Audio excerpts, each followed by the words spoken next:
ಯತ್ನಾಳದ ಭಾಷಣ ಅಷ್ಟು ದ್ವೇಷ ಇಲ್ಲ ಅನ್ನಂಗಾಯ್ತು. ಇಲ್ಲ ಅಂದ್ರೆ ನಾ ಅವ್ರಿಗೆ ಅಭಿನಂದಿಸ್ತೀನಿ. ಯಾಕಂದ್ರೆ ಒಬ್ಬರೇ ಕಾಂಗ್ರೆಸ್ನಾಗ ತಿಳ್ಕೊಂಡಾರ. ನಮ್ಮ ಜಿಲ್ಲಾ ಉಸ್ತುವಾರಿಗಳಿಗಿಂತ ಹೆಚ್ಚು ತಿಳ್ಕೊಂಡಾರ ಅಂದ್ರೆ ಅವ್ರಿಗೆ ಅಭಿನಂದನೆ. ಪಾಪ ನಮ್ಮ ಜಿಲ್ಲಾ ಉಸ್ತುವಾರಿಗೆ ಭಾಳ ತ್ರಾಸ ಆಗ್ತೈತೆ, ತೊಂದರೆ ಆಗ್ತೈತಿ. ರಾಮಲಿಂಗಾರೆಡ್ಡಿ ಅವರು ಒಬ್ಬ ಅನುಭವಿ, ಒಬ್ಬ ಒಳ್ಳೆಯ ರಾಜಕಾರಣಿ. ಆ ಪಕ್ಷ ಪಂಗಡ ಬೇರೆ, ಅವ್ರು ಅತ್ಯಂತ ಒಬ್ಬ ಹೃದಯವಂತ ರಾಜಕಾರಣಿ. ಡೀಸೆಂಟಾಗಿ ಅವರು ಅಲ್ಲಿ ನಾವು ನೋಡ್ತೀನಿ ವಿಧಾನಸಭೆಯಲ್ಲಿ ಸಾಕಷ್ಟು ಸಲ ನಮಗೆ ಅವ್ರಿಗೆ ಘರ್ಷಣೆ ಆಗ್ತಿರ್ತದೆ. ಆದರೆ ಅವರು ಒಬ್ಬ ಪಕ್ಷಾತೀತವಾಗಿ ಕೆಲಸ ಮಾಡಬೇಕು, ಒಬ್ಬ ಸಚಿವರಾಗಿ ಹೆಂಗಿರ್ಬೇಕು ಅನ್ನೋಂಥ ಇದು ಅದ. ಅದಕ್ಕೆ ಹೇಳಿದ್ದಕ್ಕೆ ದೇಶ ಭಾಷಣೆ ಅನ್ನೋವಂಥದ್ದು ಎಲ್ಲಿಂದ ಪ್ರಾರಂಭ ಆಗ್ತೈತೆ ಅಲ್ಲಿಂದ ಅವ್ರನ್ನ ಒದ್ದು ಹೊರಗೆ ಹಾಕ್ಬೇಕು. ಒಳಗೆ ಯಾರನ್ನ ಪಾಕಿಸ್ತಾನ ಪರವಾಗಿ ಮಾತಾಡೋಣ ಅವರು ದ್ವೇಷ ಅಲ್ಲಿ ಅವ್ರು ಪಾಕಿಸ್ತಾನ ಚಲೋ ಅಂದ್ಮ್ಯಾಗ ನಾವು ಬೇಯಬೇಕಲ್ಲ ಮಕ್ಕಳಿಗೆ. ಭಾಷಣ ಎಲ್ಲಿ ಚಲೋ ಆಗ್ತದೆ? ನಮ್ಮ ದೇಶದ ಅನ್ನ ತಿಂದು ಪಾಕಿಸ್ತಾನ ಪರವಾಗಿ ಮಾತಾಡಿದಾಗ ಭಯೋತ್ಪಾದಕರು ಯಾರು?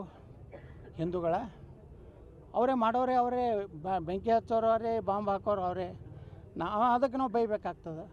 ರಾಜ್ಯಸಭಾ ಚುನಾವಣೆಯಲ್ಲಿ ವಿಧಾನಸಭೆ ಒಳಗೆ ಪಾಕಿಸ್ತಾನ ಜಿಂದಾಬಾದ್ ಅಂದರು. ಅಂತಾರೆ ತಾಯಿಗಣ್ಣನ ಮಕ್ಕಳು ಅಂತ ಹೇಳಬೇಕಾಗ್ತದೆ. ಇದು ದ್ವೇಷ ಆಗೋದಿಲ್ಲ, ಇದು ದೇಶ ಪ್ರೀತಿ ಆಗ್ತದೆ. ಕೆಲವೊಂದು ಹಲ್ಕಟ್ಟು ಶಬ್ದ ಇರ್ಬೋದು, ಅದರ ಒಮ್ಮೊಮ್ಮೆ ದೇಶ ಪ್ರೇಮ ಅದರಲ್ಲಿ ಬಂದುಬಿಡ್ತದೆ. ಅಲ್ಲ ಅಂದ್ರೆ ಈಗ ಚೇಂಜಸ್ ಏನು ಮಾಡಬೇಕಾಗಿದೆ? ಚೇಂಜಸ್ ಇಲ್ಲ, ಅದು ಸಂವಿಧಾನಾತ್ಮಕವಾಗಿ ನಿಲ್ಲುವುದಿಲ್ಲ. ನಾವು ಅದನ್ನು ಚಾಲೆಂಜ್ ಮಾಡ್ತೀವಿ ಕೋರ್ಟ್ನಲ್ಲಿ. ರಾಜ್ಯಪಾಲರಿಗೂ ನಾವು ಮನೆ ಕೊಡ್ತೀವಿ. ಈಗಾಗಲೇ ನಮ್ಮ ಮೇನ್ ಏನು ಸಂವಿಧಾನದಲ್ಲೇ ಅವಕಾಶ ಇದೆ.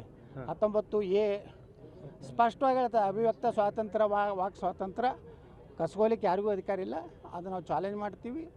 ನಾವು ಇದನ್ನು ಸುಪ್ರೀಂ ಕೋರ್ಟ್ವರೆಗೂ ನಾವು ಇದನ್ನು ಇವರು ಗವರ್ನರ್ ಸಹಿಯಾಗಿ ಬರಬೇಕಲ್ಲ. ಮೊದಲು ಗವರ್ನರ್ ಇವ್ರಿಗೆ ಸ್ಪಷ್ಟೀಕರಣ ಕೇಳ್ತಾರೆ. ಈಗಾಗಲೇ ಸಂವಿಧಾನಾತ್ಮಕವಾಗಿದ್ದಂಥದ್ದನ್ನು ಮತ್ತೆ ಯಾಕೆ ನೀವು ಇದನ್ನು ಓವರ್ಲ್ಯಾಪ್ ಯಾಕೆ ಮಾಡ್ಲಾಕತ್ತಿರುತ್ತೆ? ಇವ್ರು ಏನು ಹೇಳ್ತಾರೆ, ನಾ ಸಂವಿಧಾನ BJP ಅವರು ಸಂವಿಧಾನ ತಿದ್ದುಪಡಿ ಇವ್ರು ಮಾಡ್ಲಾಕತ್ತಾರೆ, ನಾವಲ್ಲ. ತಿದ್ದುಪಡಿ ಸಂವಿಧಾನಕ್ಕೆ ಅಪಮಾನ ಮಾಡ್ದಂಗೆ. ಬಾಬಾ ಸಾಹೇಬ್ ಅಂಬೇಡ್ಕರ್ ಬರೆದ ಸಂವಿಧಾನಕ್ಕೆ ಅಪಮಾನ ಮಾಡ್ಲಾಕತ್ತಾರೆ. ಈಗ ನೋಡಿ, ನಾನು ನಿನ್ನೆ ನಾವು ಅವ್ರಂಗೆ ರಾಹುಲ್ ಗಾಂಧಿ ಹಂಗೆ ಸಂವಿಧಾನ ಬುಕ್ಕ ಹಿಡಿದು ಮಾತಾಡೀನಿ ನಾನು. ಮೇಲೆ ರಾಹುಲ್ ಗಾಂಧಿ ಒಳಗೇನು ಬರ್ದಾರೋ ಗೊತ್ತಿಲ್ಲ. ಅವ್ನು ಇರೋ ಬಿಟ್ಟು ಬರೋದಿಲ್ಲ.